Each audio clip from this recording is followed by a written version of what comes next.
अस्सलाम वालेकुम प्यारे दोस्तों। एक गांव था, इसमें बहुत छोटे छोटे मकान थे। एक मकान में मियाँ बीवी रहते थे। यूँ तो दोनों एक दूसरे को बहुत चाहते थे, लेकिन इनमें झगड़ा भी बहुत होता था। मियाँ कहता, बड़ी बीवी ज़रा दरवाज़ा बंद कर दो। बीवी कहती, वाह मैं क्यों बंद करूँ, तुमने खोला है, तुम ही बंद करो। मियाँ कहता, नहीं नहीं तुमने खोला था। बीवी कहती है, तुमने ही हुक्म दिया था तो मैंने खोला था, अब कम से कम तुम इसे बंद कर दो। मियाँ कहता, मैंने सारी उम्र तुम्हारे लिए मेहनत की है, अब तुम मेरे लिए एक जरा सा दरवाज़ा भी नहीं बंद कर सकती। बीवी कहती है, काम बांट लो, मैंने खोला था, तुम बंद करो। मियाँ कहता है, देखो तुम मान गई कि दरवाज़ा तुमने खोला था। बस दोनों में इसी तरह झगड़ा होता रहा, लेकिन जब लड़ते लड़ते थक जाते तो चैन से रहने लगते। एक रोज़ बीवी बोली, सुनो हम दोनों उम्र भर लड़ते रहे, सारे गाँव वाले हम पर हंसते हैं, अब हम लड़ाई झगड़ा ख़त्म करते हैं और एक काम करते हैं, अपने शादी वाले कपड़े निकालें, तुम दूल्हा बनो, मैं दुल्हन बनूंगी, फिर हम नौजवानों की तरह बैठकर खाना खाएंगे। बड़े मियाँ को ये बहुत अच्छा ख्याल लगा। दोनों बन संवर कर खाने की मेज़ पर बैठे और एक दूसरे को देखकर मुस्कुराए, मगर अचानक बड़े मियाँ बीवी से बोले, अरे तुम भी अजीब औरत हो, फिर दरवाज़ा खुला छोड़ दिया, अगर किसी डाकू ने हमला कर दिया तो सारा खाना छीन कर ले जाएगा, जाओ दरवाज़ा बंद करो। बीवी बोली, अरे वाह, कभी अपनी सूरत देखी है जो बैठे हुक्म चलाते रहते हो, खुद जाओ और दरवाज़ा बंद करके आओ। मियाँ बोला, देखो तुम अपनी सूरत चुड़ैल जैसी है। ये कहकर बड़े मियाँ ने मेज़ पर घूंसा मारा। बीवी ने कहा, हो गई, मगर दरवाज़ा तुम्हें बंद करना पड़ेगा। मियाँ ने कहा, हरगिज़ नहीं।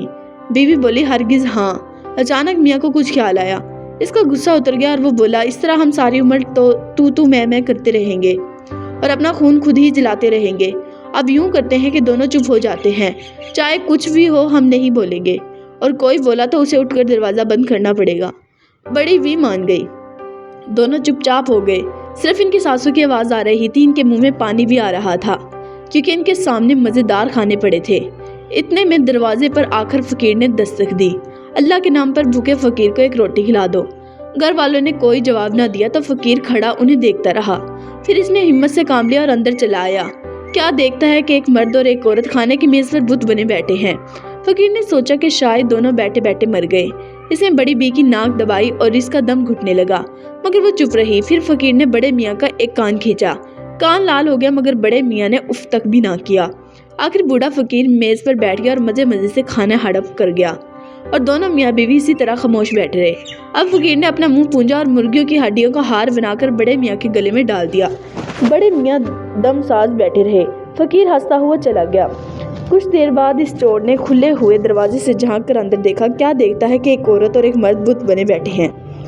वो समझा कि दोनों लकड़ी के बने हुए हैं। इसने औरत की गर्दन पर गुदगुदी की, लेकिन वो चुप रही। फिर चोर ने बड़े मियाँ के बाल नोचे, वो भी खामोश रहे। आखिर चोर ने घर का सारा सामान एक बोरी में भरा और लेकर चल बना। अब एक कुत्ता घर में घुस आया। इसने देखा कि बड़े मियाँ के गले में मुर्गियों की हड्डियों का हार पड़ा हुआ है। इसने बड़े बड़े दांत निकालकर इसके गले पर हमला कर दिया। बड़ी बी ने जो ये देखा तो चिल्लाई, कुत्ते के बच्चे, तू चाहता है कि मेरे मियाँ को फाड़ कर खाए, जरा तू जरा ठहर। ये कहकर बड़ी बी ने पैर से जूती उतारी और इतनी जोर से मारी कि कुत्ता चिल्लाता हुआ भाग गया। बीवी की आवाज़ सुनते ही मियाँ साहब उठकर नाचने लगे और बोले, मैं जीत गया, मैं जीत गया, जाओ जाकर दरवाज़ा बंद करो। बड़ी भी बेचारी दरवाज़ा बंद करने के लिए चली गई, मगर दोनों की लड़ाई जारी रही। आखिर वो सोने के लिए लेटे तो चुप हुए, लेकिन इनके खाली पेट शोर मचाते रहे। दोनों भूखे थे और यही इनके लड़ाई झगड़े की वजह थी। दोस्तों, अगर आपको हमारी स्टोरीज अच्छी लगे तो हमारे चैनल बी स्टोरीज को सब्सक्राइब करें। अल्लाह हाफिज़।